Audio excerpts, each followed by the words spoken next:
The photograph shows a man in wire-rimmed spectacles, his face soft and unremarkable, almost professorial in appearance. Nothing in that image suggests the architect of mass terror, the overseer of nuclear weapons development, or the man who would transform the Soviet security apparatus into one of history's most ruthless instruments of state control. Yet Lavrentiy Pavlovich Beria, born in the Georgian village of Merkoly in 1899, would become precisely that figure, a man whose name would become synonymous with the darkest excesses of Stalinist repression and whose organizational genius would help forge the Soviet Union into a nuclear superpower, even as his security organs consumed hundreds of thousands of lives in the machinery of political terror. Understanding Beria requires understanding the world that produced him.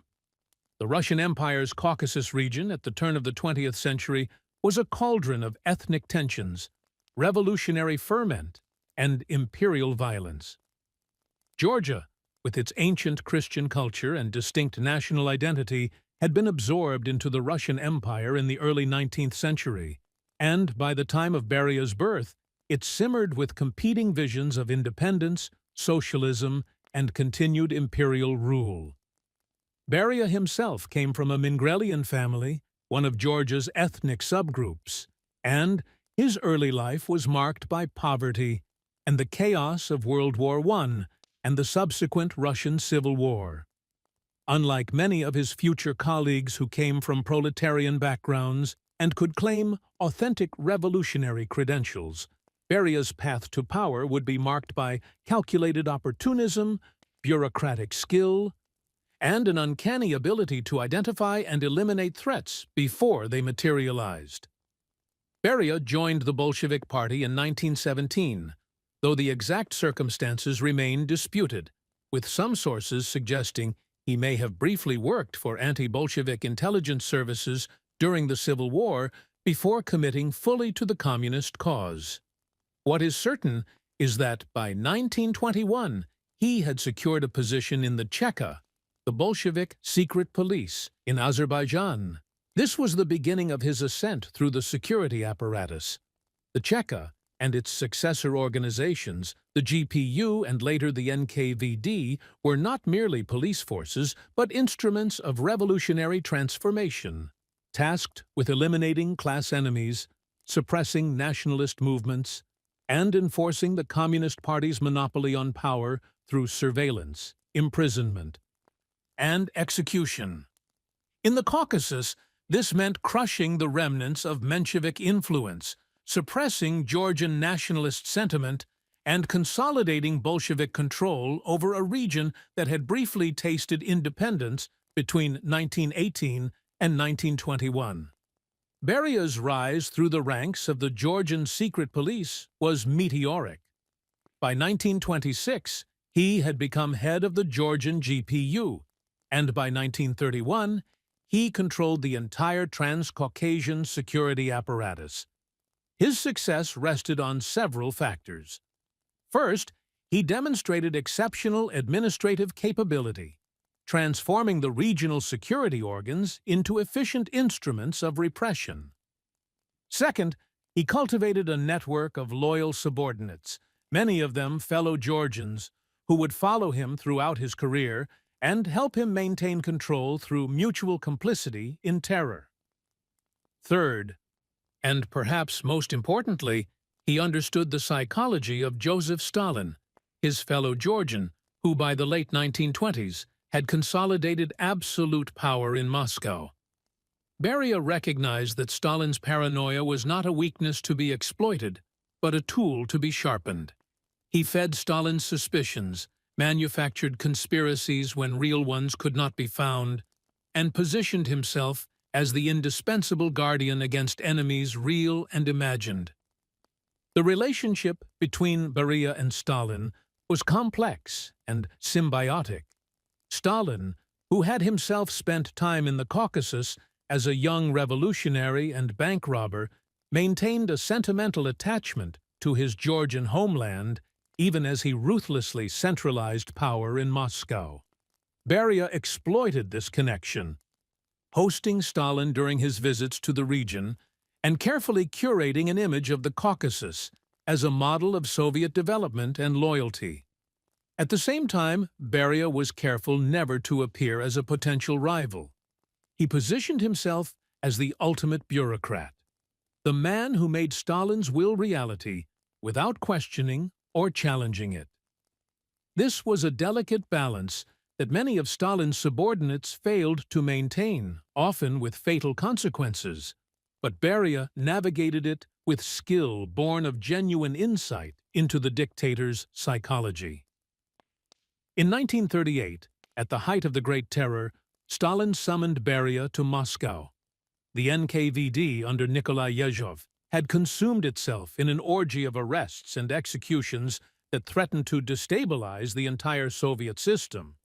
Between 1936 and 1938, approximately 1.5 million people were arrested on political charges, and around 700,000 were executed.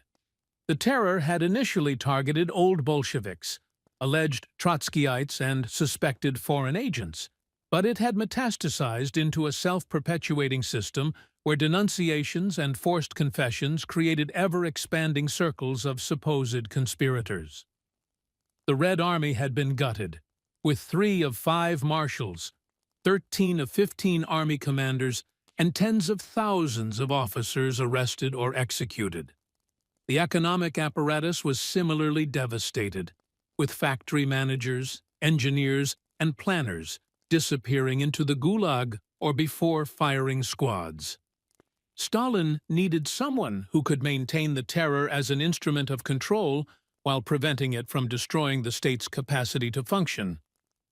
Beria was appointed deputy head of the NKVD in August 1938 and became its chief in November of that year after Yezhov's arrest and subsequent execution.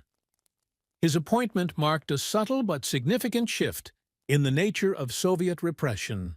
While the terror continued, Beria brought a more systematic and calculated approach to political violence. He reviewed thousands of cases from the Yezhov period, releasing some prisoners and rehabilitating some executed officials, not out of mercy, but to demonstrate that the previous excesses had been the work of enemies and wreckers within the NKVD itself. This served multiple purposes. It allowed Stalin to distance himself from the worst excesses, while maintaining the threat of state violence. It positioned Beria as a reformer and rationalizer. And it created a new cohort of survivors who owed their lives to Beria's intervention, binding them to him through gratitude and complicity. Under Beria's leadership, the NKVD became more than a secret police force. It evolved into a vast economic and military-industrial empire. The Gulag system, which had existed since the early 1930s, was expanded and rationalized under Beria's management. By 1940, the Gulag held approximately 1.6 million prisoners, and during World War II, this number would swell to over 2.5 million. These prisoners were not merely punished, but exploited as a slave labor force for some of the Soviet Union's most ambitious projects. They built canals, railroads, and roads across the vast Soviet territory. They mined gold, uranium, and other strategic minerals in the Arctic and Siberian regions where free labor could not be induced to work. They logged the taiga forests and constructed the industrial facilities that would support the Soviet war effort. The economics of the Gulag were brutal and inefficient by any rational measure, with mortality rates that sometimes exceeded 20% annually in the harshest camps. But they served Stalin's vision of rapid industrialization and provided the NKVD with an economic base that made it a state within a state. When Nazi Germany invaded the Soviet Union on June 22, 1941, Beria's role expanded dramatically. As a member of the State Defense Committee, the small group that directed the Soviet war effort, Beria was responsible not only for internal security, but also for partisan warfare, counterintelligence, and the evacuation of industry from the western regions threatened by German advance. In the first chaotic months of the war, as the Red Army suffered catastrophic defeats and millions of soldiers were killed or captured, the NKVD played a crucial role in preventing complete collapse. NKVD troops were deployed as blocking detachments behind regular army units, with orders to shoot anyone who retreated without authorization. This brutal tactic, formalized in Stalin's Order No. 227 of July 1942, known as Not One Step Back, reflected the regime's willingness to use terror against its own soldiers to maintain discipline. Approximately 158,000 Soviet soldiers were executed by their own side during the war, though this figure remains disputed and may be higher. Beria also oversaw the NKVD's role in the mass deportations of entire ethnic groups accused of collective disloyalty. The Volga Germans were deported in 1941, followed by the Karachais, Kalmyks, Chechens, Ingush, Balkars, Crimean Tatars, and others. In 1943 and 1944, these operations were conducted with military precision, with entire populations, numbering in the hundreds of thousands, rounded up in a matter of days and transported in cattle cars to Kazakhstan and Central Asia. The human cost was staggering. Estimates suggest that between a quarter and half of some deported groups died from the combination of the brutal transport conditions, inadequate food and shelter, and the harsh environments to which they were exiled. These deportations served no rational military purpose, as they were often conducted after the German threat to these regions had passed. But they demonstrated the Soviet state's capacity for total control over its population and Stalin's willingness to punish entire peoples for alleged collaboration. Yet perhaps Beria's most consequential role during the war and its aftermath was his appointment in 1943 to oversee the Soviet atomic bomb project. Stalin had received intelligence about the Anglo-American atomic research as early as 1941, and by 1943, Soviet intelligence networks, including the famous Cambridge Five and other agents within the Manhattan Project, were providing detailed technical information about nuclear weapons development. Stalin understood that the atomic bomb would reshape the post-war world, and he entrusted its development to Beria, a man with no scientific training, but with proven ability to organize vast projects and to compel results through a combination of resources and terror. Beria approached the atomic project with characteristic ruthlessness and efficiency. He assembled the Soviet Union's leading physicists, including Igor Kurchatov, Yuri Khariton, and Yakov Zeldovich, and provided them with resources on a scale that dwarfed other Soviet scientific endeavors. At the same time, he made clear that failure would have fatal consequences. Scientists and engineers working on the project operated under constant NKVD surveillance, and many had family members held hostage to ensure their cooperation. Beria also exploited Gulag labor for uranium mining and for construction of the secret cities where the weapons were designed and built. Places like Arzamas 16, now known as Sarov, and Chelyabinsk 40, now Ozersk, were entire closed cities built by prisoner labor and staffed by scientists who lived in relative comfort but under constant surveillance and with no freedom to leave. The Soviet atomic project benefited enormously from espionage. Klaus Fuchs, a German-born physicist working on the Manhattan Project, provided detailed information about the plutonium implosion design used in the American weapon. Theodore Hall, a young American physicist, independently provided similar information. The Rosenbergs, though their exact contribution remains debated, were part of a network that passed atomic secrets to Soviet intelligence. This espionage allowed the Soviet program to avoid many of the dead ends and mistakes that had delayed the American effort, and it gave Soviet scientists confidence that the designs they were pursuing would work. Nevertheless, the achievement of successfully testing an atomic device on August 29, 1949, at the Semipalatinsk test site in Kazakhstan, just 4 years after Hiroshima, represented a genuine triumph of Soviet science and industrial organization, even if it was built on a foundation of espionage and slave labor. The successful test of the atomic bomb, which stunned American intelligence and political leaders who had expected the Soviet Union to require at least another 5 years to develop nuclear weapons, marked the apex of Beria's power. He was awarded the title Hero of Socialist Labor and became a full member of the Politburo, the inner circle that ruled the Soviet Union. He controlled not only the security apparatus, but also a vast industrial empire that included the nuclear weapons complex, much of the Soviet defense industry, and the Gulag system. His personal behavior during this period became increasingly predatory and unrestrained.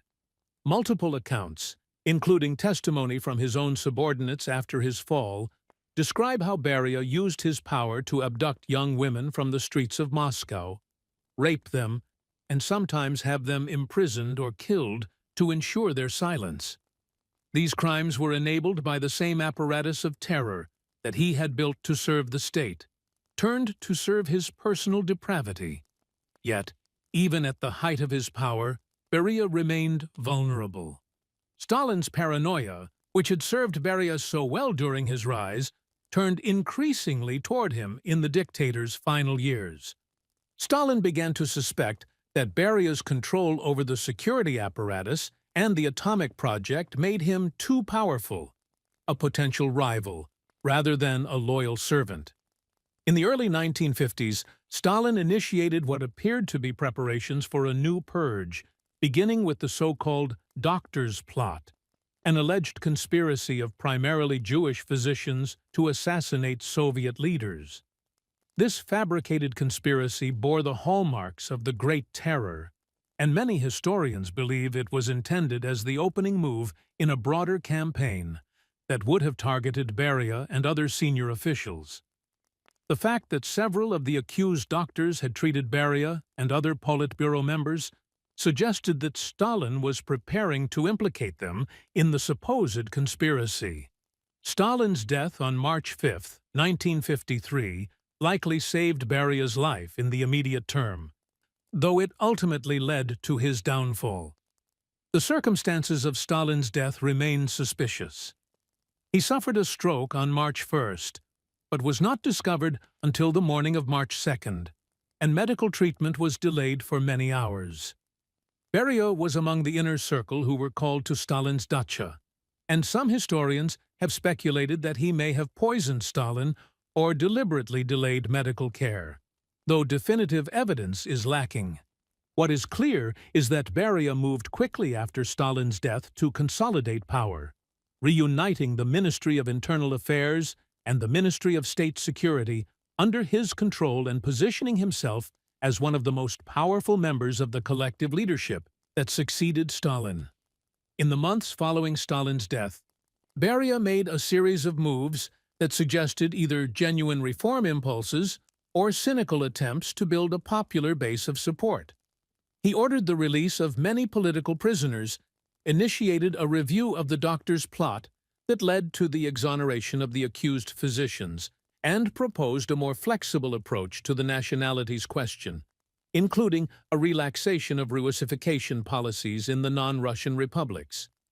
He even suggested a more pragmatic approach to the German question, hinting at willingness to accept a unified but neutral Germany, a position that alarmed his colleagues who feared it would undermine Soviet control of Eastern Europe. These initiatives, whether sincere or cynical, proved to be Beria's undoing. His colleagues in the collective leadership, particularly Nikita Khrushchev, Georgy Malenkov, and Vyacheslav Molotov, despite their mutual rivalries, united in their fear of Beria. They feared his control over the security apparatus, they feared his apparent willingness to dismantle Stalin's legacy, and they feared the secrets he held about their own complicity in decades of terror. In June 1953, just 3 months after Stalin's death, they struck. At a Politburo meeting on June 26th, Beria was arrested by military officers led by Marshal Georgy Zhukov. The exact details of the arrest remain disputed, with various accounts describing Beria's surprise, his attempts to reach for a weapon, or his immediate submission. What is certain is that he was taken to a military bunker and held under guard while his subordinates in the security apparatus were systematically arrested and his power base dismantled. The trial of Beria and 6 of his closest associates took place in December 1953, before a special session of the Supreme Court. The proceedings were secret, and the charges were a mixture of genuine crimes and fabricated accusations. He was accused of being a British spy, of attempting to restore capitalism, and of various sexual crimes. While the espionage charges were certainly false and the political charges were cynical, given that his accusers had supported Stalin's policies as enthusiastically as Beria himself, the sexual assault charges were almost certainly true, supported by extensive testimony from victims and witnesses. On December 23, 1953, Beria and the other defendants were found guilty and executed immediately, most likely by shooting, though some accounts suggest Beria was killed earlier and the trial was merely a formality to provide legal cover for his elimination. The fall and execution of Beria marked a turning point in Soviet history. It demonstrated that the post-Stalin leadership was committed to preventing any single individual from accumulating the kind of absolute power that Stalin had wielded. It also initiated what would become known as de-Stalinization, though this process would not fully begin until Khrushchev's secret speech to the 20th Party Congress in 1956. The security apparatus was brought under firmer party control, with the KGB established in 1954 operating under closer supervision than the NKVD had under Stalin and Beria. The Gulag system was gradually reduced, with millions of prisoners released in the mid-1950s. Though political repression continued in less lethal forms, the Soviet Union would remain a police state, but it would never again reach the levels of mass terror that characterized the Stalin-Beria era. Beria's legacy is that of a man who perfected the machinery of totalitarian control. He took the instruments of terror created by his predecessors and refined them into a system that was simultaneously more efficient and more comprehensive than anything that had come before. Under his leadership, the Soviet security state reached its mature form, combining traditional secret police functions with economic exploitation through the Gulag, with advanced technical projects like the atomic bomb program, and with sophisticated foreign intelligence operations. He demonstrated that terror could be rationalized, that mass murder could be organized with bureaucratic efficiency, and that a modern state could exercise near-total control over its population through a combination of surveillance, informants, arbitrary arrest, and the ever-present threat of violence. Yet Beria's story also reveals the inherent contradictions and vulnerabilities of such systems. His power, seemingly absolute, rested entirely on Stalin's favor, and when that favor wavered, his vast apparatus could not save him. The system of mutual complicity he had built, where every senior official was implicated in crimes and therefore bound to silence, ultimately turned against him when his colleagues decided he posed a greater threat than the secrets he held. The terror state he constructed was powerful enough to crush any organized opposition, but fragile enough to be dismantled in a matter of days once the political will existed to do so. His attempt to reform the system after Stalin's death, whether genuine or cynical, was rejected by his colleagues precisely because they understood that any significant reform would ultimately undermine the entire structure of power on which their positions rested. The Soviet police state that Beria built would persist in modified form until the collapse of the Soviet Union in 1991. nearly 40 years after his execution.